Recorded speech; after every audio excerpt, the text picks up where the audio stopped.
Hi, this video is going to cover how to calculate the surface area of 3D solids. So that's the learning goal for this video. And we're going to use a formula sheet to help us out with that.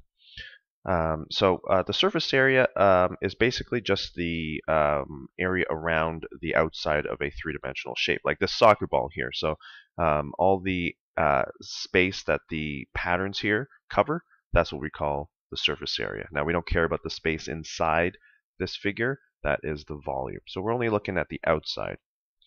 For this Campbell soup can you see on the top right hand here, the surface area basically is just the area of the soup label, as well as the circle on the top and the circle that's on the bottom. To calculate surface area, we can use certain formulas, and in order to do that, we need certain characteristics. So depending on the shape, we're going to need different pieces of information. If you want to get a copy of a formula sheet, just scan the QR code or put that address in your browser. You'll be taken to the eqao.com website. Just look under formula sheets, and you'll look under academic because that will have formulas for surface area. This video isn't going to cover how these formulas are made. We're only going to cover how to use them. Hopefully your teacher is going to go over how these formulas come about.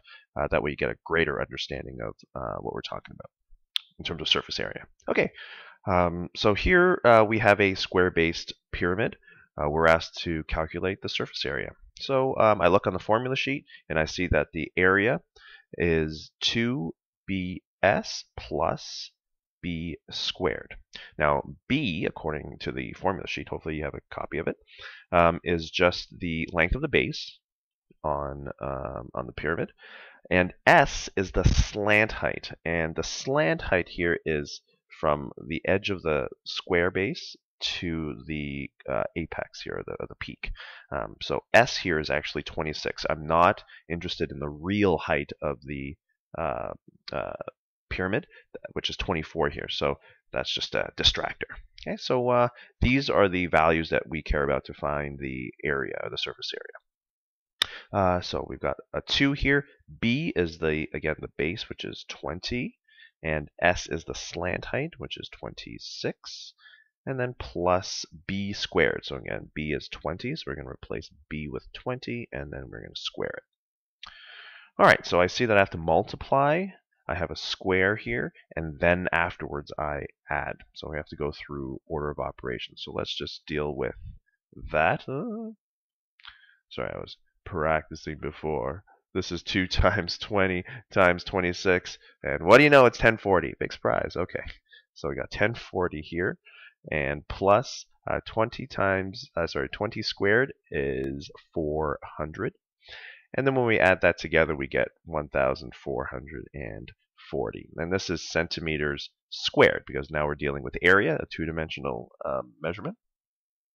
So that is the surface area of this solid. Okay, so we just identify the shape, write down the formula that we're interested in, and then pick out the correct measurements.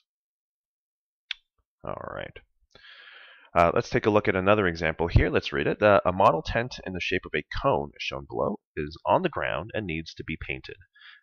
Calculate the surface area of the tent that would be painted. So if this is on the ground, we're only going to paint around the outside of the cone. So imagine like an ice cream cone, and you just flip it on its so that it stands.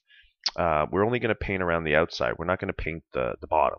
Okay, so we need a formula for what we call the lateral surface, okay, on the outside, and we don't care about the bottom. Okay?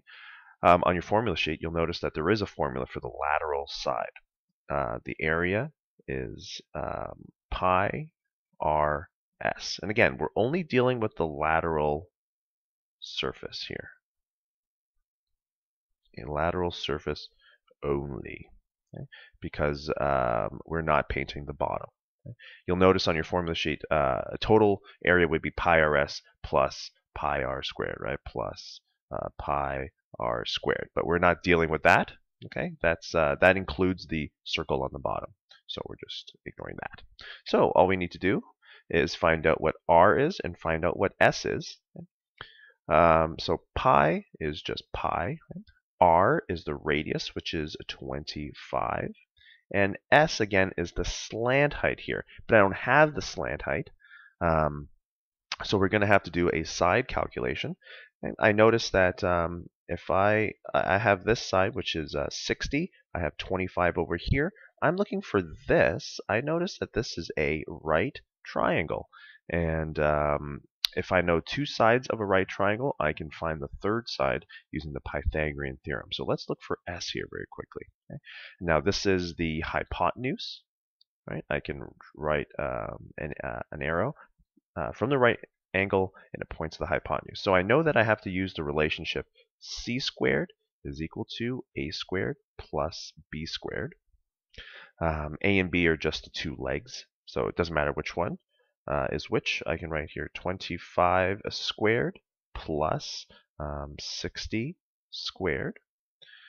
So 25 squared is 625. Plus 60 squared is 3600. So c squared is, let's do that, 4,225. But I just want c, or I don't want c squared. Well, actually, it's s, so you know what I mean. So let's get c by taking the square root. Okay. So let's take the square root of 4,225. Let's take the square root, boink, we get 65. Okay, so this is 65, and this is centimeters. So this is the slant height. So let's just stick that 65 into the formula for the lateral surface here, which is 65. Okay, so again, I didn't have the slant height.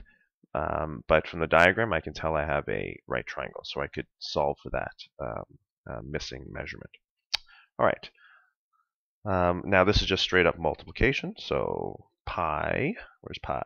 Pi times 25 times 65 gets 5,105. Let's say 5,105 square centimeters.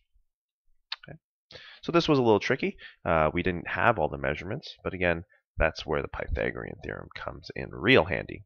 So let's just go over the success criteria about calculating the surface area of 3D solids. So make sure that you identify the correct solid, write down the formula, replace the variables from the measurements, and then follow bed mass or order of operations to complete the calculation. Now again, just like in the previous example, you might not have all of the measurements, so you might have to do a side calculation in order to figure that out. All right, so I'd like you to try to calculate the surface area of this 3D solid. So again, look at the success criteria, figure out what you need to do in order to get this question correctly. So identify the solid, write down the formula, and replace with the correct measurements. Okay, so again, pause this video, and then when you're ready to see the answer, press play. All right, so this is a sphere, of course. So the area, okay, of a sphere is just 4 pi r squared. So 4, we have pi. Now we just need the radius. Of course, this is not the radius. The radius would be half of this diameter. So we would just have to quickly divide 10 by 2. So the radius here, I should just put r in there. The radius is half of that diameter, which is 5. So let's just stick 5 in here. Now make sure you follow bed mass. So 4 times pi, let's do the exponent first. So 5 squared is 25. And then this is just, again, multiplication. So 4 times pi times 25. You get 314, let's say. So 314 centimeters squared. Make sure you write the units as well, please. All right. I hope you got that. Let's do one more. So let's get back to the soup can. The question's asking you to calculate the surface area of the can that is covered by the soup label. So, of course, the soup label is right here. Find the correct formula that you're going to need to use using your formula sheet. So go ahead and pause the video And when you're ready, press play. Okay, this is just the lateral surface, right? The soup label doesn't cover the top, nor does it cover the bottom. So we're only looking here for the lateral surface. So A is equal to 2 pi r h. Okay. We are not including the two circles that are on the top and the bottom, right? On your formula sheet, you may see that the total surface area would also have this 2 pi r squared.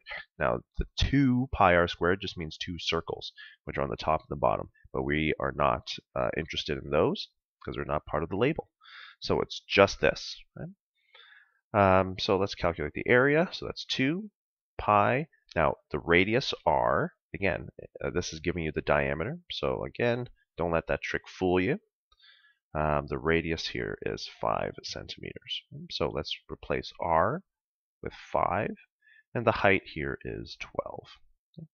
And here now we're just going to multiply straight up. So 2 times pi times 5 times 12. We got, let's round that nicely to 377, let's say. 377 square centimeters.